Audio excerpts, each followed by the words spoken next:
Morning business breakfast షోకి స్వాగతం. Asian markets లో ఉదయం మిక్స్డ్ ట్రెండ్ కనిపిస్తుంది. చైనీస్ మార్కెట్ స్వల్ప నష్టం ట్రేడ్ అవుతుంటే సింగపూర్, జపాన్ ఇటువంటి మార్కెట్స్ లో లాభాలు కనిపిస్తున్నాయి. అండ్ ఎస్టీఎక్స్ నిఫ్టీ కూడా 7777 దగ్గర 11 పాయింట్ల నష్టంతో కనిపిస్తుంది. మేబీ స్లైట్లీ వీక్ ఓపెనింగ్ కోసం మార్కెట్స్ సిద్ధమవుతున్నాయి. And last night US GDP numbers వెల్లడయ్యాయి. Q2 జీడిపి నెంబర్ అంచనాల కంటే చాలా ఎక్కువగా వచ్చింది. ఈ నేపథ్యంలో ఎఫ్ఓఎంసి సమావేశం, ఫెడ్ స్టేట్మెంట్ డోవిష్ గా వెలువడింది. ఎటువంటి వడ్డీ రేట్ల పెంపు నిర్ణయం లేదు. అలాగే ట్యాపరింగ్ కొనసాగుతుంది. సో ట్యాపరింగ్ అంటే స్టిమ్యులస్ మెజర్స్ ఏవైతే గతంలో ఉన్నాయో వాటిని ఉపసంహరించే ప్రక్రియనే ట్యాపరింగ్ అంటారు. ఇది మనందరికీ తెలిసిందే. ఈ ట్యాపరింగ్ ప్రక్రియలో భాగంగా స్టిమ్యులస్ ను మరొక $10 బిలియన్ తగ్గిస్తానంటే నెలకు మరొక $10 బిలియన్ లిక్విడిటీ మార్కెట్స్ నుంచి తప్పుకుంటోంది. సో అక్టోబర్ తో పూర్తిగా స్టిమ్యులస్ మెజర్ ఉపసంహరిస్తారని మార్కెట్ అంచనా వేస్తుంది. సో ప్రస్తుతం $10 బిలియన్ తగ్గడంతో నెలకు $25 billion long term treasuries and mortgage bonds మాత్రమే ఫెడ్ రిజర్వ్ మార్కెట్ నుంచి కొనుగోలు చేస్తూ ఉంటుంది. సో అంటే ఈ మేరకు $25 బిలియన్ లిక్విడిటీ మాత్రం మార్కెట్స్ లోకి వస్తుంది. ఒకనొక సమయంలో ఫెడ్ నెలకు $85 బిలియన్ బాండ్స్ కొనుగోలు చేసేది ఇది మనందరికీ తెలిసిందే. సో ఇది మరొక వైపు క్రూడ్ ప్రైసెస్ $100 తగ్గింది. $100 మార్క్ అంటే తగ్గింది నైమెక్స్ క్రూడ్. అలాగే బ్రెంట్ క్రూడ్ కూడా $105 సమీపంలో ఉంది. And gold prices $95 ounce rate కు తగ్గాయి. సో ఇది కొంత ఇండియన్ ఎకానమీకి సంబంధించి అనుకూల పరిణామంగా చెప్పుకోవాలి. ఈ నేపథ్యంలో ఇవాల్టి జూలై F&O ఎక్స్పైరీ సిరీస్ కు ప్రాధాన్యం ఉంది.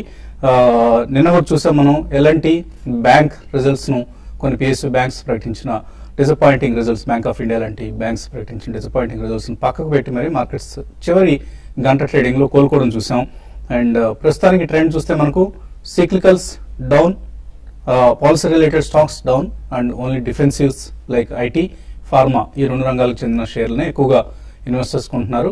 ఈ రెండు రంగాలకు చెందిన కంపెనీల రిజల్ట్స్ కూడా చాలా పాజిటివ్ గా వస్తున్నాయి. ఫర్ ఇన్స్టెన్స్ ఇప్పుడు HCL Tech Q4 రిజల్ట్స్ మనకు వస్తున్నాయి. మిగిలిన కంపెనీస్ Q1 అయితే HCL Tech మాత్రం ఇది Q4 వాళ్ళ అకౌంటింగ్ విధానం ఎలా ఉంటుంది.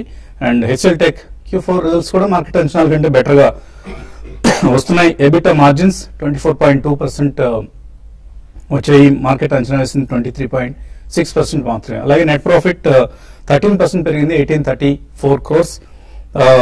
రూపీ రెవెన్యూ చూస్తే మనకు 0.9% పెరిగింది, 8424 crores. డాలర్ రెవెన్యూ 3.44% పెరిగింది, quarter on quarter $1,407 million. So overall గా లైక్ ఇంతకుముందు మనం ఇన్ఫోసిస్ లో చూసాం, TCS లో చూసాం, ప్రస్తుతం HCL Tech లో చూస్తున్నాం. ఒక స్ట్రాంగ్ క్వార్టర్ చూస్తున్నాం లాస్ట్ క్వార్టర్. ఇదే పరిస్థితి నిన్న లూపిన్ లాంటి ఫార్మా కంపెనీ కూడా ఒక స్ట్రాంగ్ రిజల్ట్ ఇవ్వడం చూస్తున్నాం. డాక్టర్ రెడ్డిస్ రిజల్ట్ కూడా మార్కెట్ అంచనాలకు అనుగుణంగా వచ్చింది. So all in all pharma, IT వంటి ఎక్స్పోర్ట్ డ్రివెన్ కంపెనీస్ బెటర్ గా పెర్ఫార్మ్ చేస్తున్నాయి రేదర్ దాన్ డొమెస్టిక్ రెవెన్యూస్ మీద ఆధారపడిన కంపెనీస్ కంటే. ఈవెన్ ఆటో యాన్సిలరీస్ లో కూడా మనకి ఎక్స్పోర్ట్ రెవెన్యూనే ఎక్కువగా ఉంటుంది. సో ఇంకా మనం ఇండియన్ ఎకానమీ రివైవ్ కాలేదు, మరొక 2 to 3 quarters ఈజీగా సమయం తీసుకుంటుంది అన్నది మనకు దీన్ని బట్టి స్పష్టంగా ఉంది. ఇండియన్ ఎకానమీ ఇంకా రికవరీ స్టార్ట్ కాలేదు. ప్రస్తుతానికి ఎక్స్పోర్ట్ డాలర్ రెవెన్యూస్ ఏవైతే కంపెనీస్ ఉన్నాయో ఆ కంపెనీసే బాగా పెర్ఫార్మ్ చేస్తున్నాయని అంశం మనకు అర్థమవుతుంది. అండ్ లీడర్షిప్ పొజిషన్ అందువల్లనే ఇక ఎల్ఎన్టీ లాంటి కంపెనీస్ కొద్దిగా తప్పుకుంటే లీడర్షిప్ స్థానం నుంచి మేబీ మారుతి నెంబర్స్ ఇవాళ రాబోతున్నాయి. అలాగే ICICI బ్యాంక్ రిజల్ట్స్ రాబోతున్నాయి. సో ఇటువంటి రిజల్ట్స్ కనుక పాజిటివ్ గా వస్తే వీటి నుంచి లీడర్షిప్ ఇటువంటి కంపెనీలు తీసుకుంటాయి. అండ్ జూలై సిరీస్ ఇవాళతో క్లోజ్ కాబోతుంది. నిఫ్టీ 4% పెరిగింది జూలై సిరీస్ లో. ఇప్పుడు దాకా చూస్తే మనం బ్యాంక్ నిఫ్టీ 2.7% పెరిగింది. మిడ్ క్యాప్ ఇండెక్స్ మాత్రం అండర్ పెర్ఫార్మ్ చేస్తుంది. జూలైలో మిడ్ క్యాప్స్, స్మాల్ క్యాప్స్ కొంత బ్యాడ్ పీరియడ్ గా చెప్పుకోవచ్చు. అంతకుముందు జూన్ నెలలో మనం ఏవైతే లాభాలు చూసామో అవి తగ్గడం చూసాం. హైయర్ లెవెల్స్ నుంచి, పీక్ లెవెల్స్ నుంచి తగ్గి కింద దిగువకు వచ్చి ట్రేడ్ అవుతున్నాయి. మోస్ట్ ఆఫ్ ది కంపెనీస్ లో 10% వరకు కరెక్షన్ మనం చూస్తున్నాం మోస్ట్ ఆఫ్ ది స్క్రిప్ట్స్ లో. So mid and small caps కనీసం ఆగస్టులో అయినా రికవర్ అవుతాయా, ఈ అంశం ప్రస్తుతానికి సస్పెన్స్. మనకు ఈ అంశాన్ని ఎనలిస్ట్ అభిప్రాయంతో ఎలా ఉందో కనుక్కుందాం. సో బాగా జూలై సిరీస్ లో చూస్తే మనకు నిఫ్టీ చక్కగా పెరిగింది, 4% పెరిగింది. ఈవెన్ బ్యాంక్ నిఫ్టీ లాంటివి కూడా 2.7% పెరగడం చూస్తున్నాం. And mid and small caps మాత్రం అండర్ పెర్ఫార్మ్ చేస్తున్నాయి. ఈ పరిస్థితి ఆగస్ట్ సిరీస్ లో కూడా కొనసాగుతుందా, ఇంకా కొంత సెల్లింగ్ ఉంటుంది అనుకుంటున్నారా? Basically mid and small cap లో యూజువల్లీ స్టాక్ స్పెసిఫిక్ యాక్షన్ ఎక్కువ ఉంటుందండి. కాబట్టి మొత్తం ఓవరాల్ గా మనకి మిడ్ క్యాప్ ఇండెక్స్ వైజ్ చూసుకుంటే ప్రాబ్లీ కొద్దిగా కన్సాలిడేషన్ జోన్ లోనే ఉంటుంది. బట్ లాస్ట్ 2-3 days వెలువడ్డ results in 2 or 3 sectors, like మీరు ఇందాక మెన్షన్ చేసినట్టు, even Bharat Forge has declared extremely strong result because it's got a strong export base. So అలా auto అన్సిల్ లో కూడా మనకి కొద్దిగా ఎక్స్పోర్ట్స్ ఉన్న వాళ్ళకి డెఫినెట్లీ ఆశాజనకంగా ఉండొచ్చు. And people are supplying to passenger car segment and two wheeler segment, definitely LCVs, HCVs and NCVs ని పక్కన పెడితే two wheelers and passenger car segments has done reasonably well. So ఇటువంటి వాటికి సప్లై చేసే auto ancil companies may also declare extremely good results. ఇది పోతే మనకి pharmaceuticals లో నిన్న మనకి ఇండోకో రెమెడీస్ రిజల్ట్స్ కూడా చూసాం. They are also very good. So mid and small cap pharma is also performing. So mid and small cap specifically stock specific action ఉంటుంది కాబట్టి డెఫినెట్లీ నెక్స్ట్ మంత్ లో, అదే ఈ మంత్ ఆగస్ట్ లో, I think action specific stocks మనం pick చేసుకుంటే definitely I think will be in a profitable zone అండి. ఎందుకంటే కరెక్షన్ అనేది ఆల్మోస్ట్ 10-15% కరెక్షన్ మనం కొన్ని మిడ్ అండ్ స్మాల్ క్యాప్స్ లో చూసాం. ఓవరాల్ గా మనకి ఇండెక్స్ పరంగా కూడా సెక్టరల్ చర్నింగ్ అనేది కూడా అయింది. Recently we seen outperformance from telecommunication sector, 2-3 results కూడా బాగా వచ్చాయి కాబట్టి. So overall I think it should be consolidation zone. ఎందుకంటే macro economics I think slightly improve అయ్యే ఛాన్స్ మనకు కనిపిస్తుందండి. మనకి last 3-4 days definitely we have seen monsoon across the country. అంటే కొన్ని ప్లేసెస్ లో I think they was excess monsoon also even in north India. మనకి especially south లో కూడా మంచి monsoon showers across the south Indian peninsula మనం చూసాం. సో ఈ కాంటెక్స్ట్ లో అమెరికన్ ఎకానమీ 4% జీడిపి నమోదైంది, మాన్సూన్ కొద్దిగా బాగానే ఉంది. అండ్ రీసెంట్ 2-3 days లో రిజల్ట్స్ అక్రాస్ 2-3 సెక్టర్స్ బాగా వచ్చాయి. ఇవన్నీ I think they are slowly building up a case for macroeconomic fundamentals to improve. So next quarter లో మాత్రం definitely mid and small cap లో కూడా యాక్షన్ ఉంటుందండి. They will be on the positive side wear ever good companies declare results with in the sector. So I think one should start buying once the result season is over అండి. Next ఈ రోజు అయితే definitely కొద్దిగా వాలటాలిటీకి గురయ్యే అవకాశం ఎక్కువ ఉంది market. But going forward I think it should B reasonably positive for the market అని అనిపిస్తుందండి. సో జూలై సిరీస్ ఇవాళతో క్లోజ్ అవుతోంది అండ్ ఆగస్ట్ సిరీస్ ప్రారంభం కాబోతుంది. ఆగస్ట్ 5th క్రెడిట్ పాలసీ ఉంది, ఆర్బీఐ క్రెడిట్ పాలసీ. దానికోసం మార్కెట్స్ ఆసక్తిగా చూస్తున్న ఇటువంటి రేట్ డెసిషన్ ను ఆర్బీఐ గవర్నర్ తీసుకుంటారని. సో ఈ నెక్స్ట్ 1 week మార్కెట్స్ ఎలా మూవ్ అవుతాయి అనుకుంటున్నారు? 1 week చూస్తే కనుక మీరు చెప్పినట్టు ఆర్బీఐ క్రెడిట్ పాలసీ వచ్చేంత వరకు మార్కెట్ ఒక రేంజ్ బౌండ్, ఒక కన్సాలిడేషన్ అనే వెళ్ళే అవకాశం ఉంది. ఎందుకంటే ఒకసారి మనం టెక్నికల్ గా చూస్తే కనుక నేను కరెక్ట్గా 7,700 దగ్గరకు వచ్చి అనూహ్యమైన స్ట్రాంగ్ రికవరీ సెకండ్ హాఫ్ లో చూసాము. నిన్నటి కరెక్ట్ గా మద్దతు దగ్గర రికవరీ అవడంతో మార్కెట్ లో immediate short term correction danger అయితే 30 అయితే తప్పినట్టు కనిపిస్తుంది. కానీ అదే విధంగా మనం లాస్ట్ 1 month గా చూస్తే కనుక 7,800 దగ్గర స్ట్రాంగ్ రెసిస్టెన్స్, ఒక మేజర్ టాప్ అనేది ఏర్పడింది. ఈ లెవెల్ ఇవాళ కూడా ఒకసారి పరీక్షించే అవకాశం ఉంది. ఈ 2 రోజుల్లో ఒకసారి 7,800, ఇంకోసారి పరీక్షలో ఒకవేళ ఏమాత్రం ఈ 7,800 పైన బ్రేక్అవుట్ అయ్యి దానిపైన స్ట్రాంగ్ గా క్లోజ్ అయిందంటే మటుకు మార్కెట్ లో ఒక fresh short term up trend begin అని చెప్పొచ్చు. నెక్స్ట్ టార్గెట్ 8,000 కూడా టచ్ చేసే అవకాశం ఉంది. లాంగ్ పొజిషన్స్ ని కంటిన్యూ చేయొచ్చు. ఎప్పటి నుంచి చెప్పినట్టు 7,700 కింద స్టాప్ లాస్ పెట్టి హోల్డ్ చేయొచ్చు. షార్ట్ పొజిషన్ మటుకు పూర్తిగా అవాయిడ్ చేయడం మంచిది. ఇవాళ కనుక ఏమాత్రం 7,800 పైన క్లోజ్ అవుతే షార్ట్ పొజిషన్ కూడా క్లోజ్ చేసే మంచిది. మార్కెట్ మనం లాస్ట్ 1 week మూవ్మెంట్ చూస్తుంటే కనుక క్లియర్ గా ఒక మైనర్ టాప్ మైనర్ బాటమ్ అంటే 7,700, 7,800 ఒక 100 పాయింట్ల రేంజ్ లో ఫామ్ అయింది. కానీ మనం అలాగే మనం లాస్ట్ 1 week చూస్తే కనుక కరెక్షన్ వచ్చిన తర్వాత కూడా మార్కెట్ లోయర్ లెవెల్ లో రికవర్ అవుతుంది. క్లోజింగ్ సమయానికి బాగా స్టడీగా అవుతుంది కాబట్టి లోయర్ లెవెల్ లో బయింగ్ సపోర్ట్ అక్యుములేషన్ ప్రతి డిప్ లోనే కనిపిస్తుంది. సో ఈ లెక్క చూస్తే ఓవరాల్ గా మార్కెట్ పాజిటివ్ గా కనిపిస్తుంది. అప్వర్డ్ బ్రేక్అవుట్ కి ఎక్కువ సిద్ధంగా ఉంటున్నట్టుగా కనిపిస్తుంది. కాకపోతే కన్ఫర్మేషన్ అనేది బ్రేక్అవుట్ రావాలి. అలాగే చాలా సెక్టర్స్ ముఖ్యంగా బ్యాంకింగ్ స్టాక్స్ చూస్తే కనుక ఎస్బీఐ లాంటి ఫ్రంట్ లైన్ స్టాక్స్ అన్ని కూడా నార్మల్ గా ఒక కరెక్షన్ ఒక 10-15% ఏదైతే రావాలో అది రావడం జరిగింది. అంటే షార్ట్ టర్మ్ కరెక్షన్ కూడా పూర్తి చేసుకుని కొంచెం సపోర్ట్ దగ్గర నిలబడుతుంది. సో ఇక రావాల్సింది ఇక టెక్నికల్ గా నిఫ్టీలో కన్ఫర్మేషన్ బ్రేక్అవుట్ వచ్చిందంటే కనుక ఫ్రెష్ లాంగ్ పొజిషన్ తీసుకోవచ్చు. So hold futures with strict stop loss. HCL Technologies 12 రూపాయల డివిడెండ్ ప్రకటించింది షేర్ కి. సో Q4 ప్రతి క్వార్టర్ కి డివిడెండ్ చెల్లించడం హెచ్సిఎల్ టెక్ లో కాన్వాయితీ. Most of the IT companies అలాగే చేస్తున్నాయి ఇప్పుడు. And HCL tech is one good dividend yield ఉన్న కంపెనీ. 4-5% డివిడెండ్ ఈల్డ్ ఇచ్చే కంపెనీ కూడా. అండ్ గతంలో మనల్ని కొంతమంది కాలర్స్ అడుగుతున్నారు, ఎస్పెషల్లీ ఎన్ఆర్ఐస్, ఎక్కడ కొనమంటారు? రియల్ ఎస్టేట్, కాకినాడ కొనాలా, ఒంగోలు కొనాలా, విజయవాడ కొనాలా అని. సో ఎక్కడ కొన్నా పెరిగాయి. ఇన్ఫ్యాక్ట్ స్టాక్ మార్కెట్స్లో వచ్చిన రిటర్న్స్తో పోలిస్తే ఇవి 10 times, 20 times, 50 times కూడా మనకు రిటర్న్స్ రావడం చూసాం. So whoever has miss the bus don't repent. Maybe ఇప్పుడున్న పరిస్థితుల్లో కొంచెం స్టాక్ మార్కెట్సే బెటర్ అవుతాయి. ఎందుకంటే చాలా చాలా వేడికి ఉన్న వాతావరణం కనిపిస్తుంది ఆంధ్ర రియల్ ఎస్టేట్ మార్కెట్లో. తెలంగాణలో ఎటువంటి ట్రెండ్ లేదు, బట్ ఆంధ్రప్రదేశ్లో మాత్రం చాలా చాలా హ్యూజ్ అప్రిసియేషన్ చూస్తున్నాం. ల్యాండ్ ప్రైసెస్లో ఒక బబుల్ లాంటిది క్రియేట్ అయింది అక్కడ. మేబీ ఒకసారి రాజధాని అంశం కావచ్చు, ఇతరత్ర అంశాల్లో స్పష్టత వచ్చిన తర్వాత రిటర్న్స్ తగ్గుతాయి, ఇక్కడ నుంచి రేట్లు తగ్గే అవకాశం ఉంది. ఈ అంశాన్ని జాగ్రత్తగా గమనించాలి. స్పెక్యులేషన్ ఊబిలో చిక్కోవద్దు, జాగ్రత్తగా ఉండండి. ఒకవేళ ఇన్వెస్ట్మెంట్ బైస్ అయినా కూడా ఏదైనా ప్రాపర్టీ హౌస్లు లేదా అపార్ట్మెంట్స్ ఇటువంటి కొనాలన్నా కూడా కొద్దిగా ఆచితూచి కొనుగోలు చేయడం మంచి స్ట్రాటజీ అవుతుంది. కాలర్స్ లైన్ లో ఉన్నారు. హలో హలో అడగండి. సార్, నా పేరు శివ అండి. యాక్సిస్ బ్యాంక్ గురించి తెలుసుకోవాలనుకుంటున్నాను. Axis bank sorry sir, June 30వ తారీఖు నాడు యాక్సిస్ బ్యాంక్ షేర్లు కొన్నానండి. ఏ రేట్లో కొన్నారు? నేను 1920 దగ్గర కొన్నానండి. ఓకే అండి. ఇప్పుడు బ్యాంక్ మేనేజ్మెంట్ స్ప్లిట్ చేసిందని విన్నానండి. ఫేస్ వాల్యూ ఎంత తీసుకునేది స్ప్లిట్ చేసిందని విన్నాను. అది జూన్ 30వ తారీఖు కొన్న వాళ్ళకు కూడా అప్లికబుల్ అవుతుందా? ఎవరు కొన్నా అంటే స్ప్లిట్ చేసిన తర్వాత మీరు కొన్నప్పుడు ఫేస్ వాల్యూ తర్వాత స్ప్లిట్ చేశారంటే మీకు కూడా స్ప్లిట్ షేర్స్ వస్తాయి. అంటే ఆ రేషన్ దామాషాలో మీకు అదే సంఖ్యలో షేర్లు వస్తాయండి. ఎవరు ఎప్పుడు కొన్నా కూడా అదే పరిస్థితి వస్తుంది మీకు. జూన్ 30 అంటున్నారు పైగా. సో ఎప్పుడు కొన్నా కూడా స్ప్లిట్ కి సంబంధం ఉండదండి. మీరు ఎప్పుడు తీసుకున్నా కూడా స్ప్లిట్ షేర్స్ మీ అకౌంట్ కు అంటే ఇందులో క్రెడిట్ కార్డు డెబిట్ కార్డు అంటే ఏముండదు. మీ దగ్గర ఉన్న ఒక షేర్ 2 షేర్లు అవుతుంది రేషన్ బట్టి. నాకు కరెక్ట్ గా గుర్తులేదు స్ప్లిట్ రూపీస్ షేర్ కింద చేశారండి. ఇప్పుడు 409, 410 కోట్ అవుతుంది. So it's almost about 2000 rupees plus 2050 rupees ఉంది. సో ఆయన 1920లో కొన్నారు కాబట్టి ఆయన 100 షేర్లు కొనింటే ఇప్పుడు 500 షేర్లు ఉంటాయండి ఆయన అకౌంట్ లో. అది అవి కూడా జస్ట్ ఈ వీక్ బిగినింగ్ లో ఉన్నాయి కాబట్టి వస్తాయి. సో ఏమి దాని గురించి వరి కావాల్సిన అవసరం లేదండి. చక్కగా హోల్డ్ చేయండి. Axis bank is one of the best performing private sector banks. తర్వాత కాలర్ హైదరాబాద్ నుంచి రంగారెడ్డి. హలో రంగారెడ్డి గారు అడగండి. నమస్కారం సార్. నమస్తే అండి. సార్ మా దగ్గర సిఎట్ ఒకటి, నెక్స్ట్ జేకే టైర్స్ ఉన్నాయి సార్. ఓకే. 500 షేర్స్ ఉన్నాయి. కొంచెం ఉంటారా ఈ లెవెల్లో? సిఎట్ అండ్ జేకే టైర్స్ హోల్డ్ చేయొచ్చా? రెండు స్టాక్స్ చూస్తే కనుక టైర్ సెక్టర్ లోనే బాగా స్ట్రాంగ్ గా ఫండమెంటల్ గాను టెక్నికల్ గాను బాగా పెరిగిన స్టాక్. సిఎట్ టైర్స్ చూస్తే కనుక 300 రూపాయల నుంచి 700 రూపాయల వరకు పెరిగి ఈ మధ్యన కొంచెం హై రేట్ లో కరెక్షన్ వస్తుంది.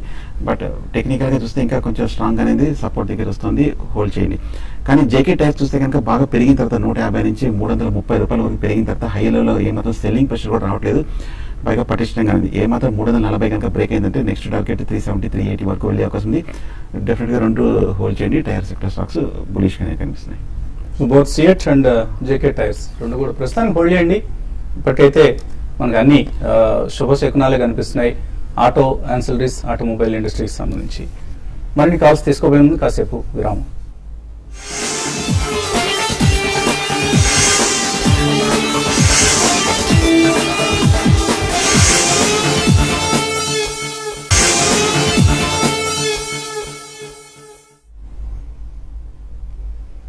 బిజినెస్ బ్రేక్ఫాస్ట్ షోకి తిరిగి స్వాగతం. తర్వాత కాలర్ లైన్ లో ఉన్నారు. నిర్మల్ నుంచి Srikanth. Hello good morning sir. Good morning, అడగండి. సార్ ఒకటి యూకో బ్యాంక్ 100 రూపీస్ లో ఫ్యూచర్ హోల్డ్ చేస్తున్నాం ఇప్పుడు సార్. 1 or 2 months హోల్డ్ చేసుకోగలుగుతాను. ఇంకొకటి ఏమో ఎల్ఐసి హౌసింగ్ 285 లో హోల్డ్ చేసుకోవచ్చు ఆ ఫ్యూచర్ ఒక 1 month. అంటే ఎలా ఉంటుంది సార్? స్టాప్ లాస్ ఎట్లా ఉంటుంది? ఇందాక చెప్పినట్టు బ్యాంక్స్ అన్ని కూడా కొంచెం కరెక్షన్ ముగించుకొని కరెక్ట్ గా 10% డిక్లైన్ తర్వాత కరెక్ట్ గా సపోర్ట్ దగ్గర ఊగిసలాడుతుంది. ఏమాత్రం బ్యాంకింగ్ ఇండెక్స్ కానీ మార్కెట్ కానీ పెరిగిందంటే ఇక్కడ నుంచి స్టడీగా ఒక 10% ఈజీగా ఫ్యూచర్స్ లో రిటర్న్ వచ్చే అవకాశం ఉంది. ఒకవేళ యూకో బ్యాంక్ బై చేయాలనుకుంటే కనుక కరెంట్ రేట్ 9900 రూపీస్ దగ్గర సపోర్ట్ ఉంది. బై పొజిషన్ తీసుకొని స్ట్రిక్ట్ గా 95 బై చేస్తున్నారు. 100 రూపాయల్లో తీసుకున్నారు. కరెక్ట్ గా సపోర్ట్ దగ్గర తీసుకున్నారండి. నా ఉద్దేశం కరెక్ట్ గా 3 రూపీస్ అంటే 97 కింద స్టాప్ లాస్ పెట్టి హోల్డ్ చేయొచ్చు. ఎల్ఐసి హౌసింగ్ ఫైనాన్స్ కూడా హోల్డ్ చేయమంటారు. ఎల్ఐసి హౌసింగ్ బట్టి కొంచెం వీక్ గా కనిపిస్తుంది. టెక్నికల్ గా బాగా డౌన్ సైడ్ బ్రేక్అవుట్ కనిపించింది. ఇన్ఫాక్ట్ 300 రూపీస్ కూడా నిలబడలేదు. ఎల్ఐసి మటుకు అవాయిడ్ చేయడం మంచిది. కుమార్ విజయవాడ నుంచి తర్వాత కాలర్. హలో గుడ్ మార్నింగ్ అండి. యూబీ హోల్డింగ్స్ 40 రూపీస్ లో ఉన్నాయండి. అది ఈ రోజు బై చేయొచ్చా? జైన్ ఇరిగేషన్ 100 లో ఉన్నాయండి. ఎప్పటి వరకు హోల్డ్ చేయమంటారు? యూబీ హోల్డింగ్స్ ట్రేడింగ్ కోసమా లేకపోతే ఇన్వెస్ట్మెంట్ కోసం అండి? హలో ఇన్వెస్ట్మెంట్ ఇన్వెస్ట్మెంట్ కోసం యూబీ హోల్డింగ్స్ తీసుకోవచ్చు ఇక్కడ. Well, I don't think so అండి. మనం గతంలో కూడా చాలా సార్లు చెప్పాం, holding companies exactly they don't reflect the book value or actually the net asset value of that company. చాలా గ్రూప్స్ కి సంబంధించి holding companies they are quoting much below the book value అండి. సో ఈ కాంటెక్స్ట్ లో especially UB Holdings is a controversial group in terms of United Spirits. ఇవన్నీ కూడా buyback అయిపోయింది DRG వాళ్ళది.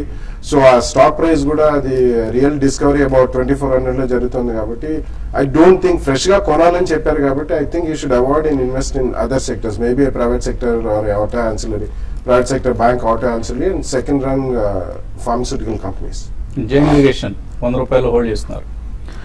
జైన్ చూస్తే మనకి ఈ మధ్య కొంచెం సైడ్ వేస్ లో కనిపిస్తుందండి. కాకపోతే కరెక్ట్ గా ₹130 నుంచి ₹100కి 30% పడిన తర్వాత రీజనబుల్ డిప్ తీసుకున్నారు. ప్రస్తుతం హోల్డ్ చేయండి. కానీ షార్ట్ టర్మ్ అయితే కనుక 95 కింద బ్రేక్ అయిన మటుకు కరెక్షన్ వచ్చే అవకాశం ఉంది. ర్యాలీ వస్తే కనుక 110, 115 వరకు వెళ్ళే అవకాశం కనిపిస్తుంది. నెక్స్ట్ రెసిస్టెన్స్ లెవెల్ అదే. తణుకు నుంచి వంశీ తర్వాత caller. Hello, good morning Balasubrahmanyam garu. Good morning. నా దగ్గర ఎంసీఎక్స్ ఒకటి, ఫైనాన్షియల్ టెక్నాలజీస్, జస్టైల్, ఫైజర్ ఇవన్నీ నాకు ఆల్మోస్ట్ 30 to 40% ప్రాఫిట్ లో ఉన్నానండి. స్టాక్స్ ఈ నాలుగు కొంచెం ఇంకా హోల్డ్ స్టాప్ లాస్ పెట్టి ఉంచమంటారా లేకపోతే సెలప్ చేసి వేరే స్టాక్స్ లో ఇన్వెస్ట్ చేయమంటారా? అలాగే డెల్టా కార్డ్ మటు కొంచెం లాస్ లో ఉన్నానండి. వెల్, డెల్టా కాప్ చాలా లంపీ రిజల్ట్స్ అండి. మొన్న కూడా రిజల్ట్స్ వచ్చాయి. వాళ్ళది ఒక 5-star హోటల్ కూడా రికగ్నిషన్ వచ్చింది, స్టార్ట్ అయింది దమన్ అండ్ డియూలో. But Delta Corp being a gaming company అంటే they own about 2 or 3 casinos అండి and also 5-star hotel. So చాలా లంపీగా రిజల్ట్స్ ఉంటాయండి అండ్ అంత ట్రాన్స్పరెన్సీ అండ్ ఆనెస్టీ ఉంటుందని చెప్పి నేను అనుకోవట్లేదు. సో డెల్టా కాప్ లాస్ లో ఉన్న స్వల్పంగా మీరు అందులోంచి బయటపడిపోండి. అన్లెస్ స్టెబిలిటీ ఆఫ్ రిజల్ట్స్ వచ్చేదాకా I think you should avoid. Rest of the 4 stocks మీరు చెప్పినవి తప్పకుండా ఉంచండి. ప్రాబ్లీ ఎఫ్టీఐఎల్ 30-40% ప్రాఫిట్ లో ఉంటే అది కొద్దిగా బుక్ చేయండి. ఎంసీఎక్స్ మొన్న కోటక్ వాళ్ళు కూడా స్టేక్ తీసుకున్నారు 15%. అండ్ ఫైజర్, జెస్డైల్ ఇట్లాంటివి యూ కెన్ డెఫినెట్లీ కీప్. ఎందుకంటే recently you seen Flipkart getting almost $7 billion market valuation and $1 billion infusion చేసాం. సో ఇవన్నీ కూడా ఈటైలింగ్ అండ్ ఈ కామర్స్ లో చాలా స్ట్రాంగ్ కాంటెండర్స్. సో ఆ కాంటెక్స్ లో rest of the shares hold చేయండి. ఎఫ్టీఎల్ మాత్రం 30-40% ప్రాఫిట్ లో ఉంటే డెఫినెట్లీ కొద్దిగా బుక్ చేయండి. అండ్ చాలా మెయిల్స్ వచ్చాయి, క్లుప్తంగా సమాధానాలతో ఈ మెయిల్స్ చూద్దాం. విజయశ్రీ అడుగుతున్నారు, టాటా కాఫీ 974 హోల్డ్ చేస్తున్నారు, హోల్డ్ ఆర్ ఎగ్జిట్?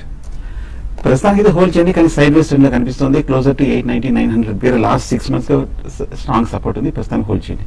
హెచ్డిఐఎల్ ₹100 తీస్తున్నారు, కృష్ణ ఏం చేయాలి షార్ట్ టర్మ్ కోసం? ప్రస్తుతానికి అయితే హోల్డ్ చేయండి. కరెక్ట్ గా 85 దగ్గర కరెక్ట్ గా మనం సపోర్ట్ చూస్తున్నాము. 100% రీజనబుల్ ఈ మధ్య వచ్చిన హై దగ్గర, కానీ 80 కింద బ్రేక్ అయిన బట్టుకు షార్ట్ టర్మ్ ఎగ్జిట్ హోల్డ్ చేయండి. క్యాన్ఫిన్ హోమ్స్ 479, ఎస్బీఐ 2700 తీస్తున్నారు, ప్రసాద్ రావు. ఇంకో కొన్ని కొనొచ్చా? ఎక్కడ కొనాలి? ఏ price point? Definitely second price point లో ఇక్కడ కొనండి. ఎందుకంటే Canfin Homes is now cum rights అండి. వాళ్ళు రైట్స్ డిక్లేర్ చేశారు కానీ రేషియో అవన్నీ రాలేదు. సో ఆల్మోస్ట్ ₹100 కరెక్షన్ చూసారు కాబట్టి I think you should definitely by with reasonably long term view. Maybe about 2 years view ఉంటే తప్పకుండా ఈ ప్రైస్ పాయింట్ లో కొనండి. 7700 పుట్స్ ఉన్నాయి మంజునాథ్ దగ్గర, ఏం చేయాలి ఇవాళ? నిన్నటి రికవరీ చూస్తుంటే పెద్దగా పడే అవకాశం కనిపించట్లేదు. నా ఉద్దేశం ఏమాత్రం చిన్న డిప్ వచ్చినా ఆల్మోస్ట్ 7800 సమీపంలోనే తచ్చట్లాడుతున్నావు, 20-30 పాయింట్స్ అటు ఇటు.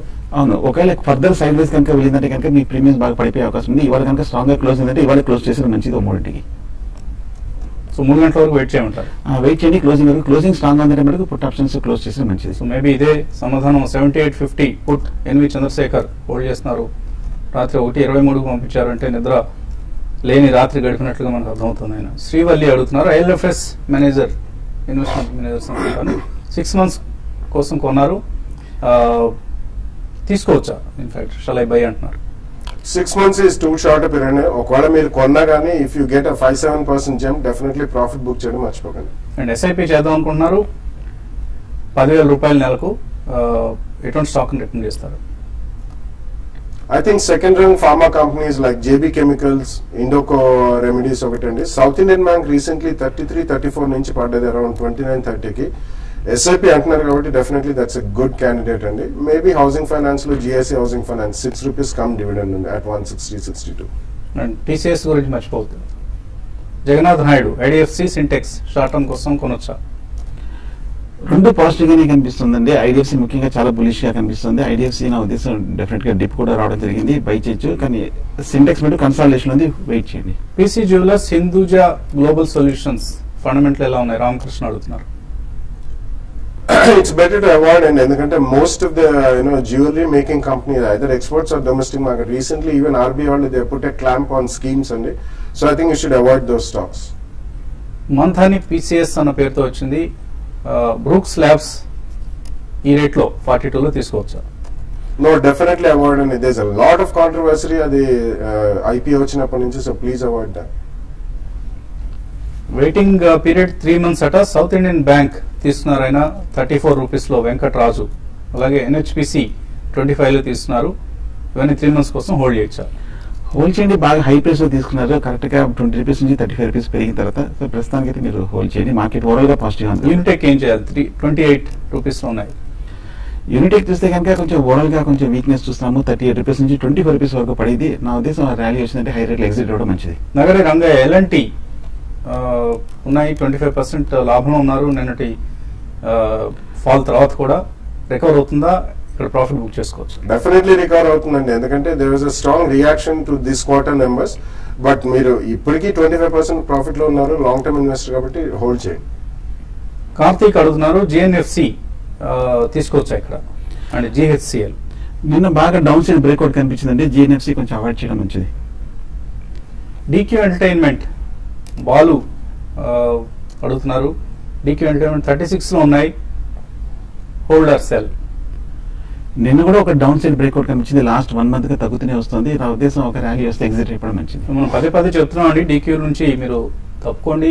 మేనేజ్మెంట్ క్రెడిబిలిటీ చాలా ప్రశ్నార్థకమైన క్రెడిబిలిటీ ఉన్న management. DQ is a very dubious company. So fundamental very weak footing ఉన్న కంపెనీ. అవాయిడ్ చేయండి DQ లాంటి కంపెనీస్.